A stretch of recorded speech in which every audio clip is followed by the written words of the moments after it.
Right, so Man United 2, Crystal Palace 1. Scrappy game, brilliant result. I've actually got a bit to say for once. I thought it was too hard for the Everton game, the 1-0 one from last week. I watched it back, the video, my one, and I thought I was very harsh with what I said. I believe everything that I said. I think I was accurate with what I was saying, but I think my delivery was a bit rough. So I'm gonna take what I feel like I should be learning and apply it to this match reaction. The result was good, same as the Everton one. Performance, actually, this performance was better than the Everton one. It was a bit up and down at times, a lot of annoying moments, but definitely better than this particular, or than the Everton game. Sorry, this particular game. Sorry, I'm all over the place here. So who scored? He had Lacroix.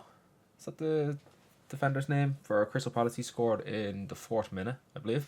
I actually missed that because I was working on my own project in a different room and I was running behind. So I actually missed that goal. I came in just as they were replaying it. I was joined the match just as they were replaying it. So I missed that goal live. Then who was it? Fernandez penalty, and then Fernandez assist for Sesko, who got the winner in the end. So well done to Sesko. He's behind me. This is actually from the Everton game. That image there, because there's nothing released yet for this Palace game, except one from Reuters that has the watermark down that side here. Don't use it. Anyway, let's see. Initial takes. I'll go over some of the stats. Well, not really stat man, but we'll go over some of them in a minute. Lamens, I thought was fine. I didn't think he'd done anything wrong. Again, this guy is absolutely solid. You know, when you've had the hair for a while, you got a bit spoiled for choice. You know, with goalkeepers. You even had Dean Henderson as a backup, Romero as backup. I don't remember him. Who else we have as backup? I'm pretty sure there was another keeper that we had. That was a backup choice. That was also solid. What's that guy's name? The ex Barcelona one. I can see it. I can see his bald head. Falles. He didn't play as much. He should have played more. But anyway, then you go to Onana, and it's just he's so bad. By in there, even worse somehow. And then you get Lamens in, and he's just fantastic. So that's a bit of praise for Lamens there. Left back Shaw, he came off in. Was that the first half that he came off? I think it was the first half he came off with an injury. I actually cannot remember which half it was in, but he came off with an injury. I think he was actually fine to continue, but I think Carrick wants to use him for Newcastle on Wednesday. So, okay, fair enough. I thought he was doing okay as it was. Couple poor passes for him, but I thought he was alright. But yeah, no. Then Marzraoui came on for Shaw, and he was fine. I'm pretty sure he had more successful passes than Low, which we'll get on to in a minute. But yeah, no, I did think Marzraoui would be playing right back, but he's played left back the entire game. He's fine. I can understand Carrick not picking Malacia because he hasn't played in 2 years. So yeah, I can understand not playing Malacia there. I did actually think he was going to bring him on, but Mazzari was fine. He done well. Who was put left side centre back? I think it was Maguire. Fantastic man of the match. For me, he's the man of the match. He was absolutely brilliant, and he cleaned up a lot of mistakes at the back. And yeah, fantastic for Maguire. My man of the match. Definitely wasn't his best performance ever, but he done well. Euro, absolute mess in the first half. He was woeful, I thought. But you know, the longer the game went on, the better he got. And I suppose I should probably say this now rather than saying it later. But it takes a team 35 minutes plus, or 30 minutes plus, to actually start getting into a match. It's kind of difficult to be like playing well yourself when your teammates around you are playing shit. So I can understand from that perspective. But United have this habit of starting slow and slowly getting better. It's good that you're getting better, but it's also terrible that you're starting off so fucking slow. And Euro was one of the worst players in that first half, I thought, from a United perspective. I thought he was very poor. Eventually, the second half, he was fine. I didn't have much issues with him in the second half. I thought he'd done very well. But he is most likely going to be dropped for Newcastle, and Martinez will be back in, which I'm happy enough with. Especially if he plays like that against Newcastle. I know they lost to Everton yesterday, but who knows what could happen. Jesus. Who was next? Delo. Oh my god, guys, I wouldn't even just sell him. I just terminate this guy's contract. He's fucking shit.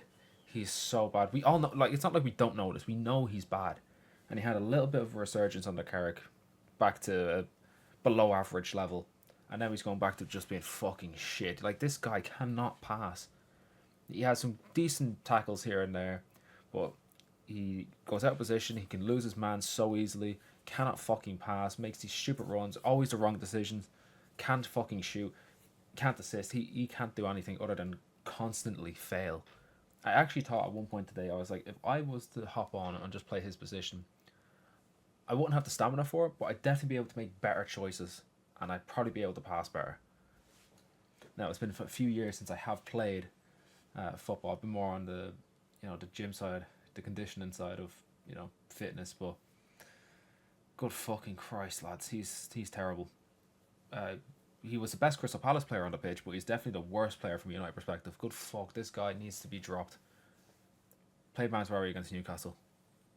I don't think Carrick will. Carrick has his favourites, he clearly does. He's got 12 players that he likes playing. This guy needs to go. He really does. Any offers coming in the summer, I'd just be getting rid. So we shouldn't have got rid of fucking Wan-Bissaka, but I'm pretty sure Ten Hag got rid of him, and Ten Hag's a fucking clown. Alright, midfield. Casemiro was on the better side of average. Particularly, like, in the second half, he was quite good. He was really showing his experience. In the first half, he was getting a bit caught out as well. Now, I guess I think I'm being a bit harsh here with this one, because it wasn't necessarily, like, he had got some poor passes in that first half, but he was also getting caught out from everyone else's shit passes. Delo, you were one of them. So I can understand where I'm coming from with that, but I also think that might be a bit harsh. It's better once I'm starting to say it. I can then see if it's fair or not. I'm not really speaking properly today. I can tell that. I don't know.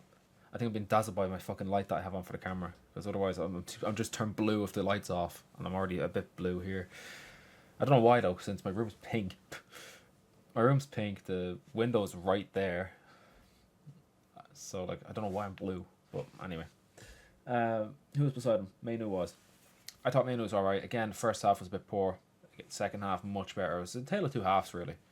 With a lot of these players. But no, Mainu done fine. I don't actually have much to say about him, because he was quiet enough. He was involved, but he was quiet. And I think I'm okay with that. I did notice at times that him and Fernandes were swapping a bit. Fernandes was dropping very deep, and Mainu was being pushed on. So I'm not sure if that was something that Fernandes is allowed to do for his, free roam privilege, or if that was the case from Carrick just saying, like, he's can swap when you feel like it. But anyway, either way, it done its job today.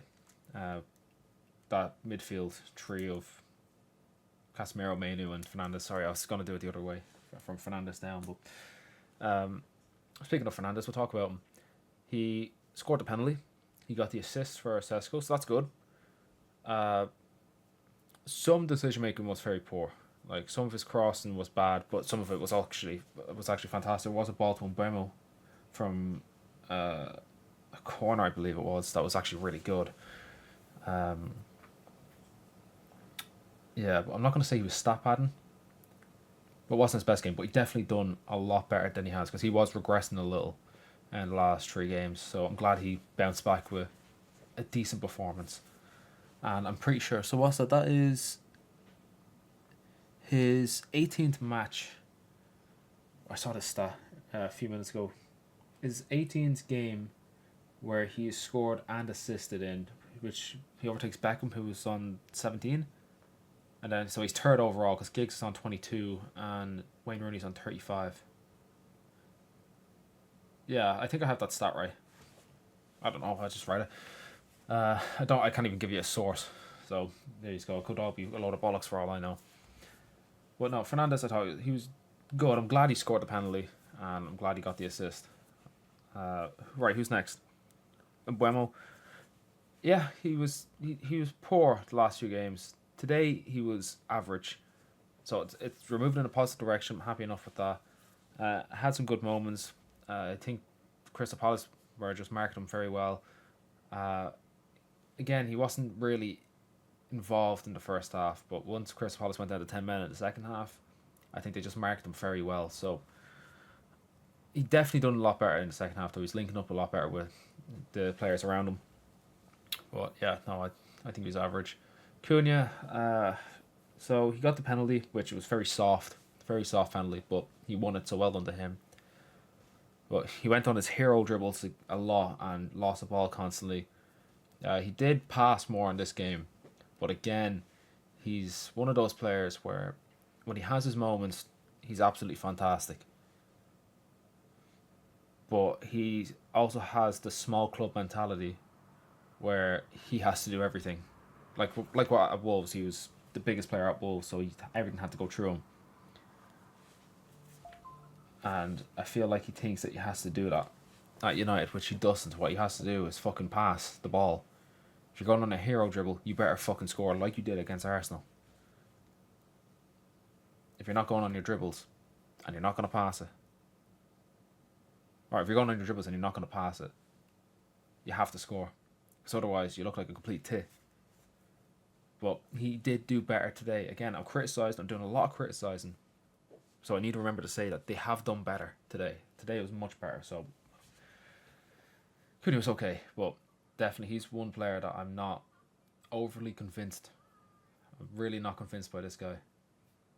I know he's a good player. He's clearly shown he's a good player. When at Wolves, what was it? Atletico Madrid, but I don't think he's done much at Madrid.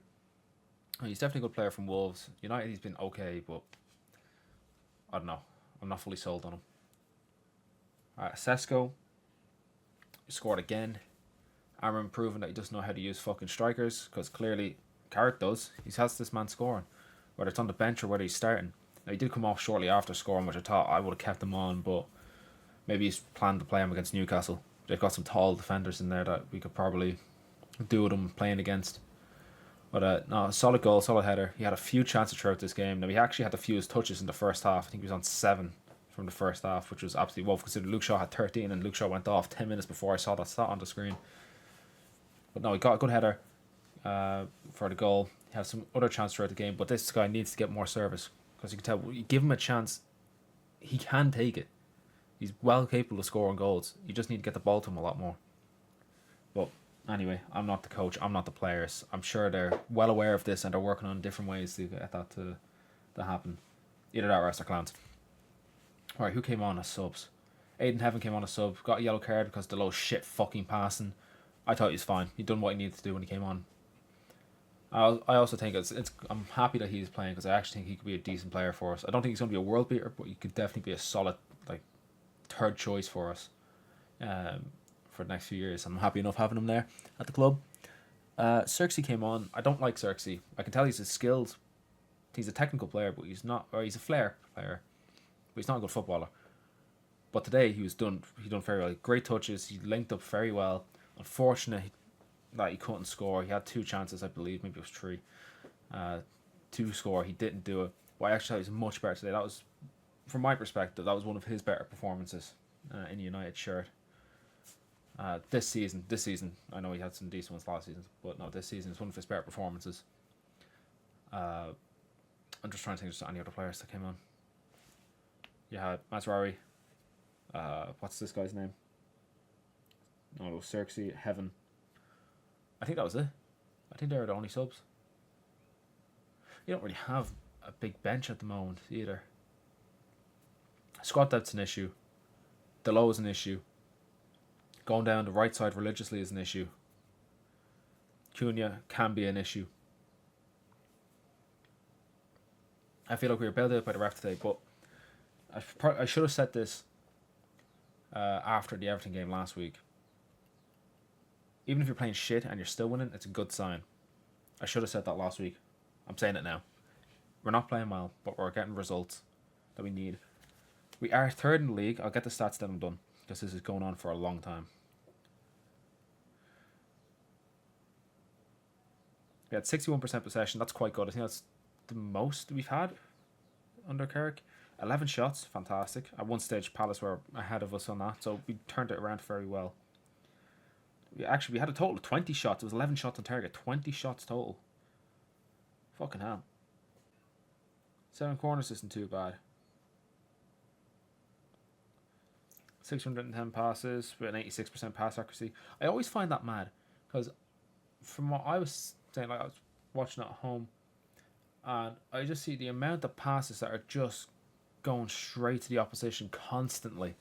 It's not just this game, like and everything as well, and some of our other games under Carrick. We don't talk about Amram, but the pass accuracy is always extremely high. It's always 85 plus, and I don't understand it because I feel like I see a different game. Maybe I'm just highlighting the bad ones more than the positive ones. It probably is actually the case, but I always find that stat mad. Well, anyway, yeah, we'll leave the stats at that. Just quickly in other games, Brighton beat Forest 2-1. Danny Welbeck scored again, so that's great for my fantasy team. And Fulham beat Spurs. I actually hope they get fucking relegated, man. That'd be so fucking funny. But all the home games 1-2-1 today. We've got Arsenal and Chelsea kicking off in 10 minutes. Oh fuck, 10 minutes. Right, I gotta hurry this up. Right, so United are third in the table. They are they're level on points with Aston Villa. 4 goals ahead of them on goal difference, so that's why we're third. Liverpool are 3 points behind with 2 goals less for goal difference. Same at the games played. If Chelsea win against Arsenal, which I'm kind of hoping they do, because I want City to win the league over Arsenal because I hate the fans for Arsenal. They're brain dead. If Chelsea do beat Arsenal, they go level on points with Liverpool with the same amount of games played, but their goal difference will be superior, so they'll go 5th, and they'll be 3 points behind United. This is interesting. This is a very tight table. And now just talk about Spurs. They are 4 points above 18th place West Ham. That's what, same amount of games played, by the way. Right, I'm going to end it there. I've done so much talking today, and I said I wasn't going to do that. Alright, everyone, thank you for watching. Good result. Semi-poor, average performance. Good result. Regardless of 10 men or not, doesn't matter. Got the win. We're third. It's Newcastle on Wednesday now, so we'll see how that goes.